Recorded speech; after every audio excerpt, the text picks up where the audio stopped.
Hi friends, welcome back. और जैसा कि आप पिछली वीडियो में देखे कि हम लोग पढ़ रहे थे विसर्ग संधि।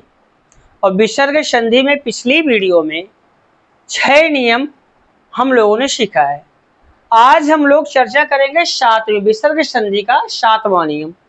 आज हम 7वें नियम को देखेंगे। 7वां नियम क्या कहता, पहले इसको जान लेते हैं। तो ये कहता 7वां नियम, यदि विसर्ग के पहले ई उ, यदि विसर्ग के पहले ई उ तथा विसर्ग के बाद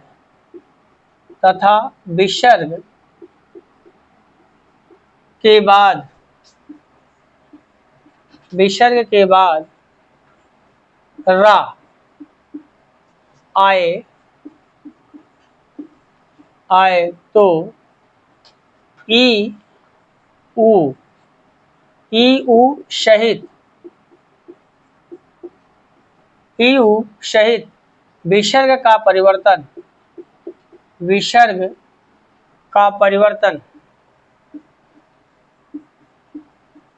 विसर्ग का परिवर्तन ई उ में हो जाता है।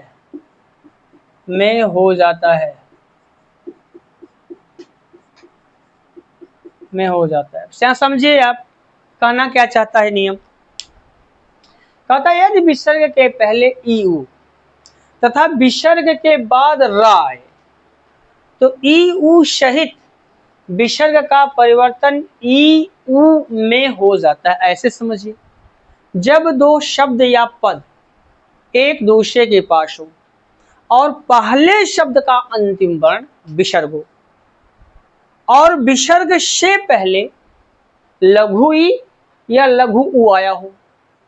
फिर समझिए, जब दो शब्द या पद एक दूसरे के पास हो और पहले शब्द का अंतिम वर्ण विसर्ग हो तथा विसर्ग से पहले लघु ई या लघु उ आया हो तथा दूसरे शब्द का प्रारंभिक वर्ण रा हो, तो कुछ होगा नहीं। तो ये ई उ सहित, लघु ई और लघु उ सहित विसर्ग का परिवर्तन दीर्घ ई दीर्घ उ में हो जाता है। देखते हैं, समझते हैं कैसे।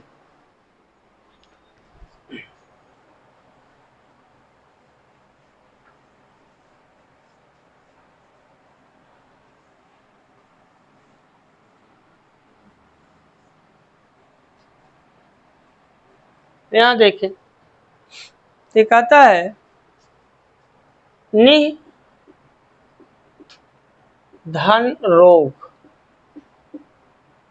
अब देखें, यहां पर दो शब्द है। पहले शब्द का अंतिम वर्ण विसर्ग है और विसर्ग से पहले क्या आया है, लघु ई, और जो दूसरे शब्द का प्रारंभिक वर्ण है ये क्या है, रा है। तो अब ई उ सहित, ये जो लघु ई सहित, ये लघु ई सहित ई विसर्ग का परिवर्तन किसमें हो जाएगा, दीर्घ ई में हो जाएगा। ठीक, तो पहले समझ लेते हैं। तो बराबर ना धन ई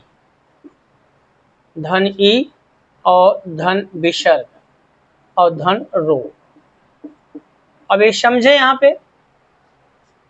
तो अब देखें, अभी ये इसके स्थान पर क्या हो जाएगा, दीर्घ ई हो जाएगा।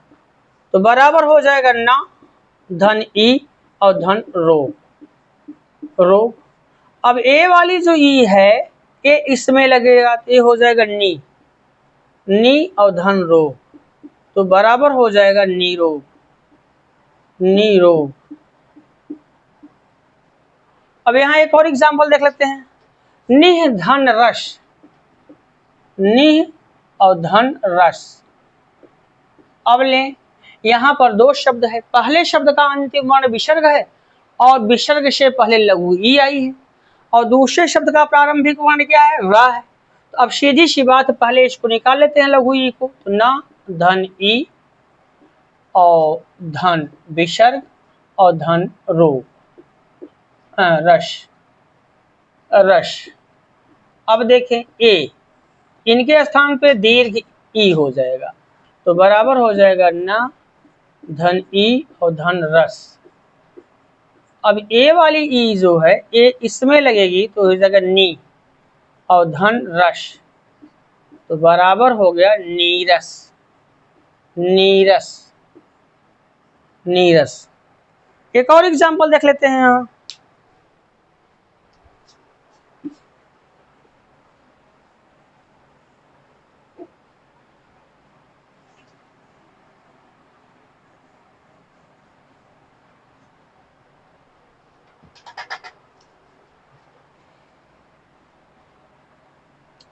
जैसे दु धनराज, दुह धनराज। यहाँ देखें पहले शब्द का अंतिम वर्ण विसर्ग है और विसर्ग से पहले लघु ऊ आया है और दो दूसरे शब्द का प्रारंभिक वर्ण है वो रा है। तो अब पहले इसको निकाल लें तो द धन लघु ऊ आ गया और धन विसर्ग और धन राज। अब देखें इसके स्थान पर क्या हो जाएगा दीर्घ ऊ और तो भय हो गया द धन ऊ और धन राज। तो ए वाला ऊ जो है ए वाला ए इसमें लग जाएगा तो ये हो जाएगा दू, दू और धन राज, तो बराबर हो गया दुराज। दुराज। आई होप ये वाला नियम तो समझ में आ गया होगा। अब बढ़ लेते हैं नियम नंबर 8 की तरफ, देखते हैं 8वां नियम क्या कहता है।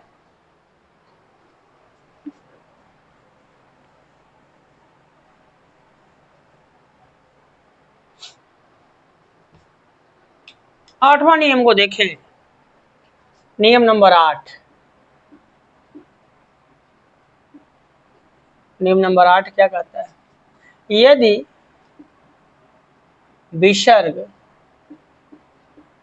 विसर्ग के पहले आ को छोड़कर आ को छोड़कर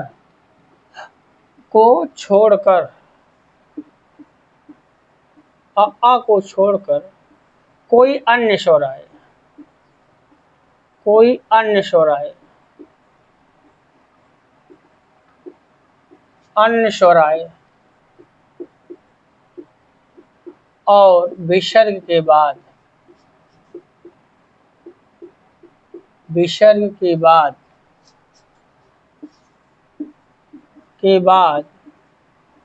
किसी वर्ग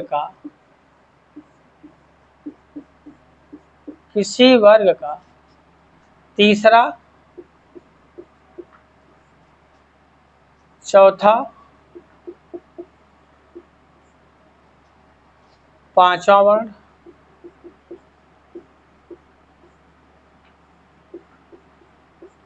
अथवा या रा ला वा अथवा कोई स्वर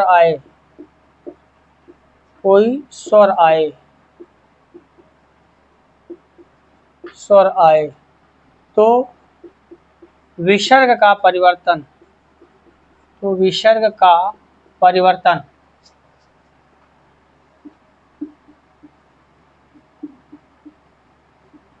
रा में हो जाता है, रा में हो जाता है। यहां समझो ये क्या कह रहा है नियम। मान लीजिए दो शब्द या पद एक दूसरे के पास और पहले शब्द का अंतिम वर्ण विसर्ग हो और विसर्ग से पहले आ को छोड़कर कोई और स्वर आ जाए।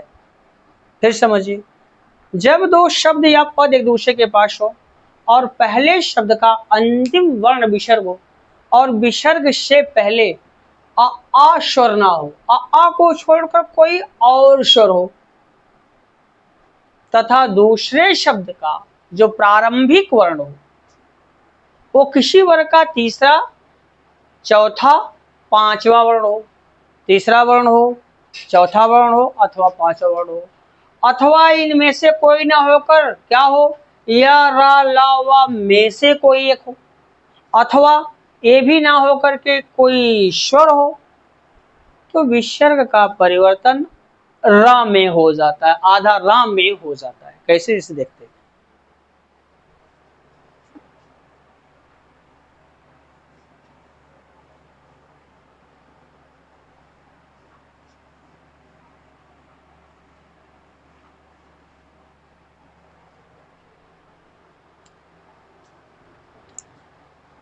जैसे नि, अब यहां जैसे है ऐसे नि धन धन। अब ले यहां दो शब्द है, पहले शब्द का अंतिम वर्ण क्या है, विसर्ग है, और विसर्ग से पहले आ को छोड़कर कौन सा आया है, लघु ई आया है। तो सीधी सी बात है। और दूसरे शब्द का प्रारंभिक वर्ण क्या है, कहता किसी वर्ग का तीसरा चौथा पांचवा वर्ण हो, तो का खा गा ता था दा धा, तो ता वर्ग का ये चौथा वर्ण है, तो इसके स्थान पर क्या हो जाएगा, रा हो जाएगा। तो बराबर क्या हुआ, नी और धन रा और धन धन धन, तो बराबर क्या हुआ, निर्धन निर्धन, तो बराबर क्या हो गया, निर्धन निर्धन। दूसरा एग्जांपल देखिए, दुह दुह धन नीति, दुह धन नीति। अब ले यहाँ पर पहले शब्द का अंतिम वर्ण विसर्ग है, और विसर्ग से पहले लघु उ आया है, और दूसरे शब्द का प्रारंभिक वर्ण क्या है, ता वर्ग का पांचवा वर्ण, ता था दा धा ना, तो इसका परिवर्तन किसमें हो जाएगा, रा में हो जाएगा, विसर्ग का रा। तो दु धन रा धन नीति नीति, तो बराबर क्या हो गया, दुर्नीति दुर्नीति, तो बराबर क्या हो जाएगा, दुर्नीति दुर्नीति।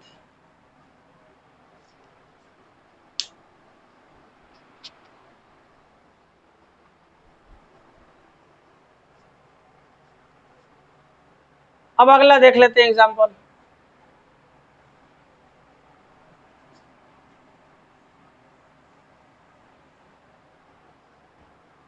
जैसे है दु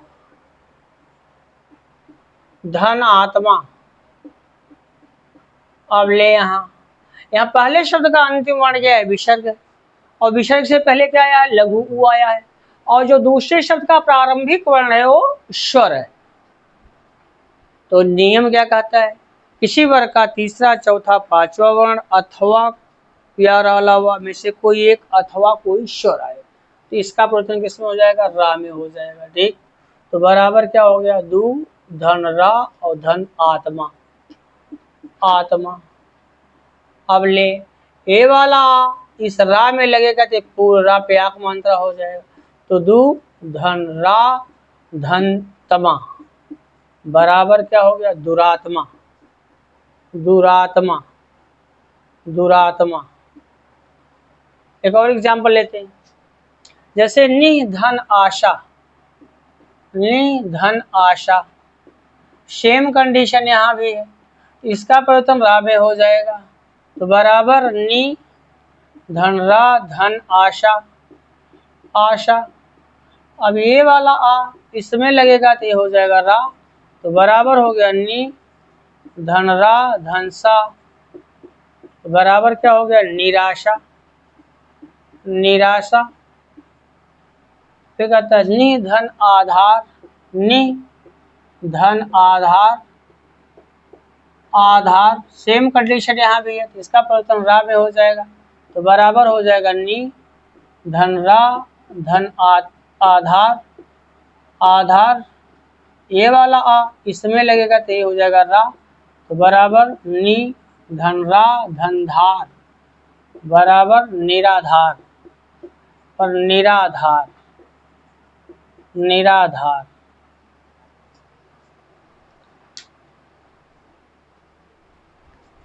आगे देख लेते हैं,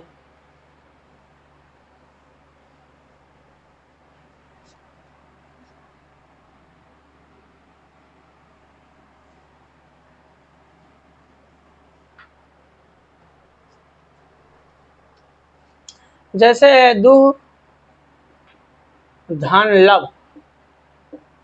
अब ले, यहाँ पर पहले शब्द का अंतिम वर्ण क्या है? विसर्ग है, और विसर्ग से पहले लघु उ आया है, और दूसरे शब्द का प्रारंभिक वर्ण क्या है? या रा लावा ला है, तो इसका प्रतिनिधित्व किसमें हो जाएगा? रा में हो जाएगा। तो दु धन रा धन लब, लब तो बराबर क्या हो गया? दुर्लभ, दुर्लभ तो बराबर क्या हो जाएगा? दुर्लभ, दुर्लभ। ऐसे दुह धन गंध, दुह धन गंध। अब ले, यहाँ पर का खा गा, का खा तीसरा वर्ण है यहाँ, तो इसका परिवर्तन हो जाएगा रा में। तो दु धन रा धन गंध, तो बराबर क्या हुआ? दुर्गंध, दुर्गंध तो बराबर क्या हो गया? दुर्गंध, दुर्गंध, दुर्गंध।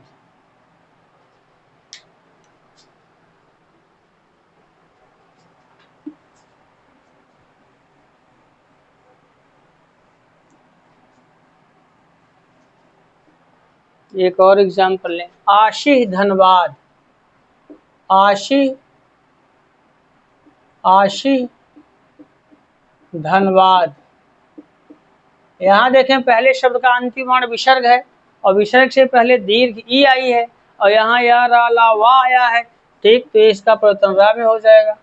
तो आशी धनरा और धनबाद, तो बराबर क्या हो गया? आशीर्वाद, आशीर्वाद तो बराबर हो गया आशीर्वाद, आशीर्वाद, आशीर्वाद। ये तो हो गया कंप्लीट। चलते हैं नियम नंबर 9वें की तरफ, देखते हैं नियम नंबर 9 क्या कहता है। ये तो हो गया हमारा 8वां नियम। नियम नंबर 9 की तरफ चलते हैं, देखते हैं क्या कहता है नियम नंबर 9। यदि विसर्ग के पहले, सर्ग के पहले आ आए, आ आए तथा विसर्ग, तथा विसर्ग के बाद, विसर्ग के बाद किसी वर्ग का, किसी वर्ग का तीसरा, चौथा वर्ण अथवा, अथवा या रा ला वा आए, आए तो आ सहित, तो आ सहित, सहित आ सहित विसर्ग का परिवर्तन, विसर्ग का परिवर्तन, विसर्ग का परिवर्तन ओ में हो जाता है, ओ में हो जाता है, हो जाता है। अब समझे यहाँ ये क्या कहना चाहता है? जब दो शब्द या पद एक दूसरे के पास हो और पहले शब्द का अंतिम वर्ण क्या हो? आ हो, पहले शब्द का अंतिम वर्ण आ हो, ठीक नहीं, सॉरी, यदि विसर्ग के पहले आए, समझिए, जब दो शब्द या पद एक दूसरे के पास हो और पहले शब्द का अंतिम वर्ण विसर्ग हो और विसर्ग से पहले लघु आ आया हो, तथा जो दूसरे शब्द का प्रारंभिक वर्ण हो वो किसी वर्ग का तीसरा अथवा चौथा वर्ण हो, अथवा क्या हो? अथवा या रा ला वा में से कोई एक हो, तो जो आ है, आ सहित विसर्ग का परिवर्तन ओ में हो जाता है। कैसे? जैसे देखते हैं,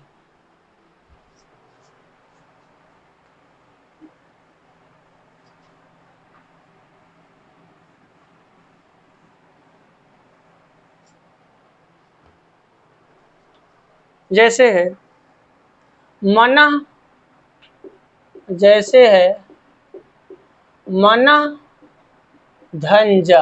अब ले, यहाँ पर दो शब्द है, पहले शब्द का अंतिम वर्ण क्या है, विसर्ग है, और विसर्ग से पहले ना आया है और ना में कौन समाहित है, आ है, तो पहले उसको निकालेंगे। तो बराबर मन धन आ और धन विसर्ग और धन जा। अब देखें, अब इसका ए वाला और ए वाला है, तो विसर्ग से पहले क्या आया है, ना में कौन था, आ, इसके स्थान पे क्या हो जाएगा, ओ हो जाएगा, ओ। तो बराबर क्या हुआ, मना मन धन ओ धन ज। अब ए वाला जो ओ है ये इसमें लगेगा तो हो जाएगा मनो, मनो और धन ज बराबर मनोज, बराबर मनोज। जैसे दूसरा है शरह धनवर। अब ले यहाँ सरह धनवर, अब पहले शब्द का अंतिम वर्ण यहाँ पे क्या है, विसर्ग है, और विसर्ग से पहले क्या आया है, रा में कौन समाहित है, आ, और दूसरे शब्द का प्रारंभिक वर्ण क्या है, वा, या रा ला वा, तो इसका अब यहाँ पहले निकाल लेंगे हम, तो आ सहित कहता, आ सहित विसर्ग का परिवर्तन ओ में हो जाएगा, तो श र से निकाल लिया आ को, आ यहाँ हमारा आ गया, और धन विसर्ग, ये हमारा विसर्ग हो गया, और धनवर। अब इन दोनों के स्थान पे क्या हो जाएगा, ओ हो जाएगा, ठीक। तो यहाँ बराबर क्या हुआ, शर धन ओ और धनवर। अब ए वाला आ इसमें लग जाएगा तो यह हो जाएगा शरो, शरो और धनवर बराबर सरोवर, सरोवर। और एग्जांपल देखते हैं,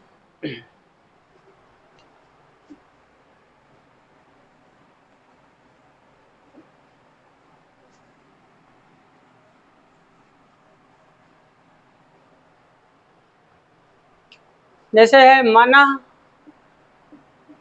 धनरथ, मनः धनरथ, यहाँ पे रा आया तो देख लेते हैं, यहाँ बल निकाल लेंगे, मन धन धन आ और धन विसर्ग और धन रथ। अब ये हो जाएगा इन दोनों के स्थान पे आ सहित, तो कहता है आ सहित विसर्ग का परिवर्तन ओ, तो यहाँ हो जाएगा ओ, ओ, तो बराबर मन धन ओ और धन रथ, रथ ए वाला आ, अब इसमें लगेगा तो हो जाएगा मनो और धन रथ, मनो धन रथ, तो बराबर क्या हो गया, मनोरथ, मनोरथ। इसे देखते हैं, यशः धनदा, यशः धनदा। अब देखें यहाँ पर पहले शब्द का अंतिम वर्ण विसर्ग है, और विसर्ग से पहले क्या आया है, सा में कौन समाहित है, आ, और दूसरे शब्द का प्रारंभिक वर्ण क्या है, ताव, ता वर्ग का तीसरा वर्ण ता था दा, ठीक।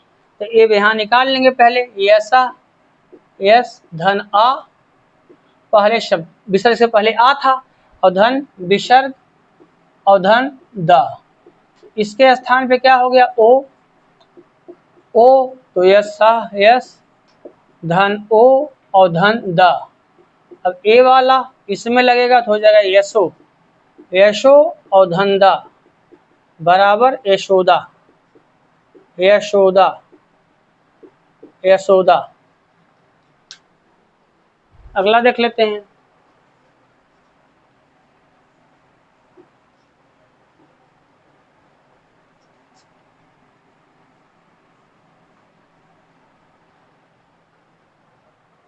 यशः धनधरा, यशः धनधरा। अब ले, अब यहाँ देखें विसर्ग से पहले आ आया है, और यहाँ पे ता था दा धा चौथा वर्ण है, तो यहाँ पे निकालेंगे यश धन आ और धन विसर्ग और धन धरा, धरा, तो अब इसके स्थान पे क्या होगा, ओ हो जाएगा, तो यश धन ओ धन धरा। अब ए वाला इसमें लगेगा तो ये हो जाएगा यशो और धन धरा बराबर हो गया यशोधरा, यशोधरा, यशोधरा। ये नियम नंबर 9 था। अब चलते हैं कुछ इसमें संकेत हो क्या कहता जरा देखते हैं, ठीक।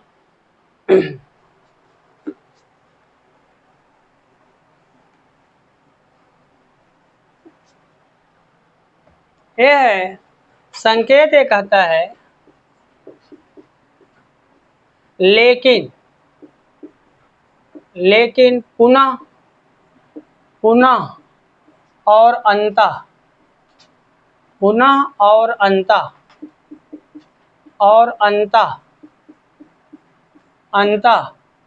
बराबर रा होता है,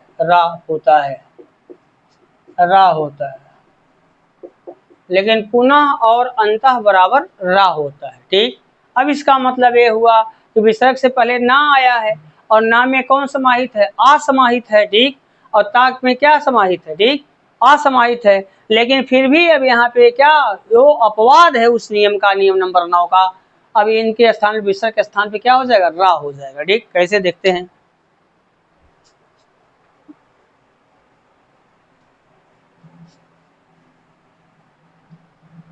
जैसे पुनः, जैसे है पुनः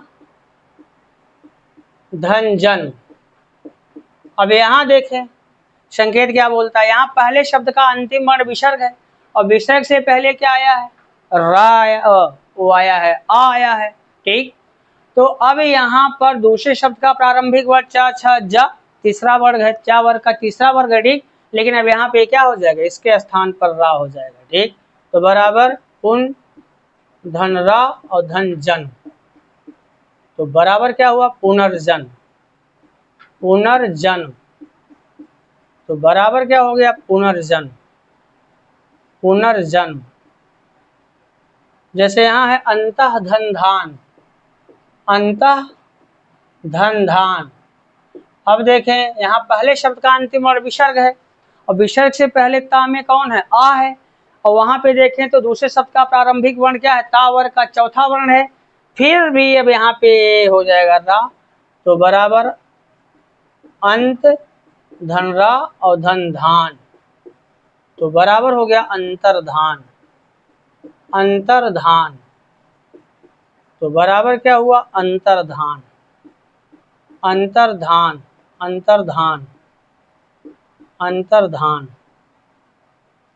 तो इस प्रकार से यहाँ पर विसर्ग संधि समाप्त हो गई है और इस प्रकार से हम लोगों ने पूरा का पूरा संधि, स्वर संधि, व्यंजन संधि और विसर्ग संधि को खत्म कर दिया है। अब अगली वीडियो में जो हमारा टॉपिक होगा वो टॉपिक होगा शानदार टॉपिक समास। मिलते हैं समास के साथ आपसे अगली वीडियो में। चलते चलते क्या आपसे एक खास रिक्वेस्ट, अगर आपको वीडियो पसंद आए तो इसको लाइक और दोस्तों के साथ शेयर जरूर कीजिए। अगर आप हमारे चैनल पर नए हैं तो प्लीज़ आप चैनल को सब्सक्राइब कर लीजिए ताकि आने वाली हर वीडियो की नोटिफिकेशन आपको सबसे पहले मिलती रहे। इन्हीं शब्दों के साथ मिलते हैं आपसे अगली वीडियो में, तब तक के लिए विदा।